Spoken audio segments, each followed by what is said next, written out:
میری بات سن کر حامد کہنے لگا کہ رونے دھونے کی کوئی ضرورت نہیں ہے، میں رات کو تمہارے پاس لوٹ آؤں گا۔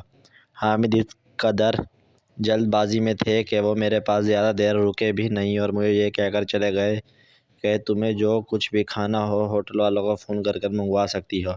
حامد کے جانے کے بعد میں نے کئی گھنٹے رو کر گزار دیے۔ مجھے لگ رہا تھا کہ شاید میرے بھائی کی بات ٹھیک تھی اور میرے ذہن میں طرح طرح کے وسوسے آ رہے تھے۔ میں نے ایک انجان آدمی پر بھروسہ کر کے خود کو اسے سونپ دیا تھا۔ رات کے 2 بجے کے قریب حامد واپس ہوٹل آیا تھا۔ اس کے ہاتھ میں تیل کی شیشی بھی تھی اور میرے پاس آ کر بیٹھ گیا اور کہنے لگا، رانیہ، نہ ہے تم مجھ سے کوئی سوال پوچھو گے نہ ہی میں تمہاری کسی بات کا جواب دوں گا۔ جب ٹھیک وقت ہوگا تو سب کچھ میں خود ہی بتا دوں گا۔ یہ تیل کی شیشی لو اور اپنی ناک میں تیل لگا لو۔ میں نے اس کے ہاتھوں سے تیل کی شیشی لے لی، مگر اس تیل کو لگانے کا میرا کوئی ارادہ نہیں تھا۔ نہ ہی حامد نے مجھے اس سے اپنے جذبات کا اظہار کیا تھا، نہ ہی مجھے اپنے گھر لے کر گئے تھے۔ پتہ نہیں وہ مجھ سے کیا چاہتے تھے۔ میں اس وقت ان کے رحم و کرم پر تھی، اس لیے زیادہ سوال جواب بھی نہیں کر سکتی تھی۔ حامد نے جب دیکھا کہ میں تیل کی شیشی لے کر بیٹھی ہوں اور میرا تیل لگانے کا کوئی ارادہ نہیں ہے تو وہ بہت زیادہ غصہ ہو گیا اور کہنے لگا کہ میں بس کچھ دیر کے لیے یہاں آیا ہوں، اس لیے میں فوراً اپنی ناک میں تیل لگا لوں۔ حامد کو غصے میں دیکھ کر میں نے فوراً اپنی ناک میں تیل لگا لیا، جبکہ حامد نے کہا تھا کہ جب میں یہاں ہوں گی تو وہ خود ہی میری ناک میں تیل لگا کر اس کے بارے میں بتائیں گے، لیکن فی الحال ایسا کچھ نہیں ہوا تھا۔ میرے تیل لگاتے ہی حامد کا مزاج ایک دم سے بدل گیا تھا اور وہ مجھ سے محبت سے پیش آنے لگا تھا۔ حامد کے اس تیزی سے بدلتے انداز میں خود حیران رہ گئی تھی۔ تھوڑی دیر بعد ہم دونوں کے درمیان کے سارے فاصلے مٹ گئے اور حامد نے مجھ پر خوب محبت لٹائی۔ حامد کی محبت اور توجہ پا کر میں پوری طرح خوش بھی نہیں ہو سکی تھی کہ حامد نے اچانک واپس جانے کی بات شروع کر دی اور جس طرح رات کے اندھیرے میں وہ آئے تھے اسی طرح واپس بھی چلے گئے۔ حامد نے کہا تھا کہ وہ اب 2 دن بعد آئیں گے۔ سن کر میں اور بھی پریشان ہو گئی۔ حامد نے مجھے ایک موبائل فون دیا، جبکہ اس میں کسی کا بھی نمبر نہیں تھا۔ مجھے اپنے بھائی کا نمبر یاد تھا۔ میں نے اپنے بھائی کو کال ملا دی۔ بھائی نے سرسری طور پر میری خیریت پوچھی اور پھر فون بند کر دیا۔ بھائی کے اتنے غیروں والے انداز نے مجھے یہ حقیقت اچھی طرح سمجھا دی تھی کہ اب وہ مجھ سے کوئی تعلق نہیں رکھنا چاہتے۔ ابھی مجھے یہاں آئے ہوئے 1 دن بھی نہ گزرا تھا کہ مجھے شدید بخار ہو گیا۔ نئی جگہ اور پھر تنہائی کی ہیبت سے مجھے بخار ہو گیا تھا۔ مجبوراً میں نے حامد کو فون کیا تو وہ کچھ دوائی لے کر میرے پاس آ گیا اور ساتھ ہی ایک عجیب سا براؤن رنگ کا گاؤن لے کر آیا۔ کہنے لگا، رات تک یہ دوا کھا کر ٹھیک ہو جاؤ اور رات کو یہ گاؤن پہن کر تیار ہو جانا۔ رات کو میں تمہیں کسی دعوت میں لے کر جاؤں گا، وہاں ہمیں کچھ لوگوں سے بھی ملنا ہے۔ مجھے حامد کی بات بالکل سمجھ نہیں آئی، وہ میرے ساتھ کیا کرنا چاہتا ہے۔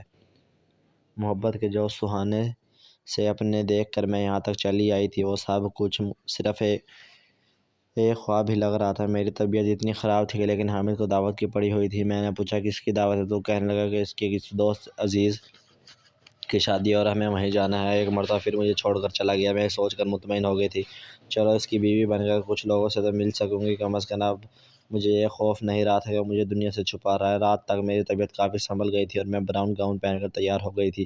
وہ بہت ہی چست اور بغیر آستین کے تھا۔ اس کے ساتھ سونے کے بہت سارے زیورات بھی تھے جو میں نے گلے میں ڈال لیے تھے۔ تقریب میں ایک عجیب سی بات ہوئی کہ حامد نے مجھے اپنے دوستوں سے ملوایا، لیکن سب کے سامنے ایک پاکستانی دوست کے متعارف کرایا اور ہماری شادی کا کوئی تذکرہ نہ کیا۔ میری ساری خواہشیں گمانیاں ہو گئی تھی۔ حامد مجھے دولہا دلہن سے ملوانے کے لیے لے گیا تو وہاں جا کر دولہے سے باتوں میں مصروف ہو گیا اور دلہن کے ساتھ ایسے ہی بیٹھی رہی۔ یہ دیکھ کر حیران رہ گیا کہ دلہن کی ایک دوست نے ایک چھوٹی سی تیل کی بوتل لا کر پکڑائی اور ایک عربی میں کچھ کہا جو میری سمجھ سے باہر تھا، لیکن مجھے اندازہ ہو گیا تھا کہ واقعی عربی عورتیں مستری سے پہلے اپنی ناک میں تیل لگاتی ہیں، کیونکہ یہ وجہ ابھی تک نہیں جان پائی تھی اور نہ ہی کسی سے پوچھ سکتی تھی، کیونکہ یہاں موجود لوگوں میں زیادہ تر لوگ صرف عربی زبان ہی جانتے تھے۔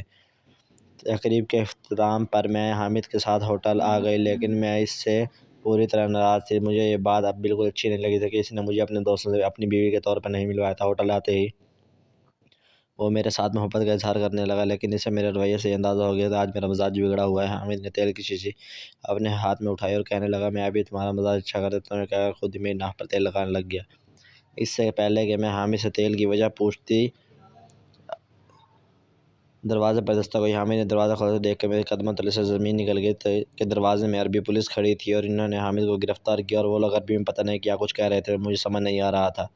حامد بار بار مزاحمت کی کوشش کر رہا تھا لیکن وہ لوگ اسے گرفتار کر کے اپنے ساتھ لے گئے اور ان کے ساتھ مجھے تو ایک لیڈی کانسٹیبل نے بھی مجھے ساتھ چلنے کا اشارہ کیا۔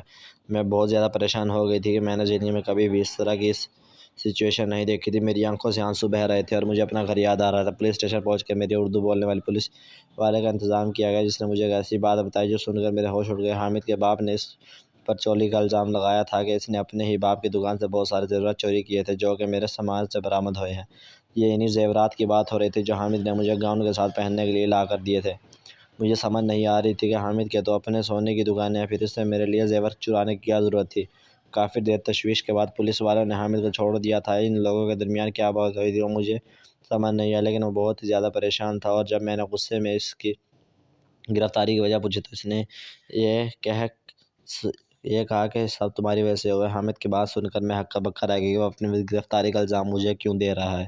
حامد نے مجھے بتایا کہ میرے والدین میری شادی کے لیے راضی نہیں تھے۔ وہ شادی کسی عربی لڑکی سے کرنا چاہتے تھے، لیکن حامد نے ان کی مرضی کے خلاف جا کر اپنی پسند سے مجھ سے شادی کر لی۔ اس نے خود ہی سارے دستاویزات بنوا کر مجھے یہاں بلوا لیا، لیکن میرے یہاں پہنچنے سے پہلے حامد کے اس کام کی بھنک اس کے ماں باپ کو پڑ گئی، اور حامد کو اس کے ماں باپ نے اسے کہا کہ اگر میں اس لڑکی کو لے کر گھر آیا تو تمہیں جائیداد سے بے دخل کر دیں گے۔ مجبوراً حامد نے مجھے ہوٹل میں ٹھہرا دیا اور اپنے ماں باپ کے سامنے ایسے ظاہر کیا کہ وہ مجھے لینے ایئرپورٹ ہی نہیں آیا ہو، لیکن ساتھ ساتھ اسے میری فکر بھی ستا رہی تھی، اس لیے وہ تھوڑی دیر بعد چکر لگا کر چلا جاتا تھا۔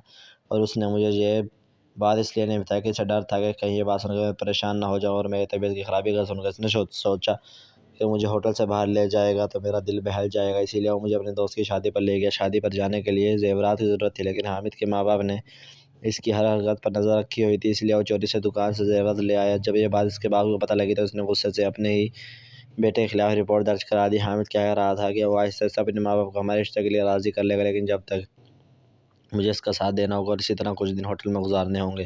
حامد کی بات سن کر میں بہت شرمندہ ہو گئی تھی کہ نہ جانے اس کے بارے میں کیا سوچ رہی تھی، جبکہ وہ میری وجہ سے ہی پریشان تھا۔ ماں باپ کے دباؤ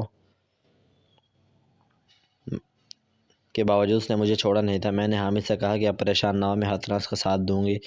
میری بات سن کر وہ مطمئن ہو گیا اور کہنے لگا جاؤ پہلے تیل کی شیشی اٹھا لو، میں خود تمہاری ناف میں تیل لگاؤں گا۔ حامد کی بات سن کر میں تیل کی بوتل لے آئی، لیکن اس سے کہا کہ یہ بتاؤ عربی عورتیں ناف میں تیل کیوں لگاتی ہیں؟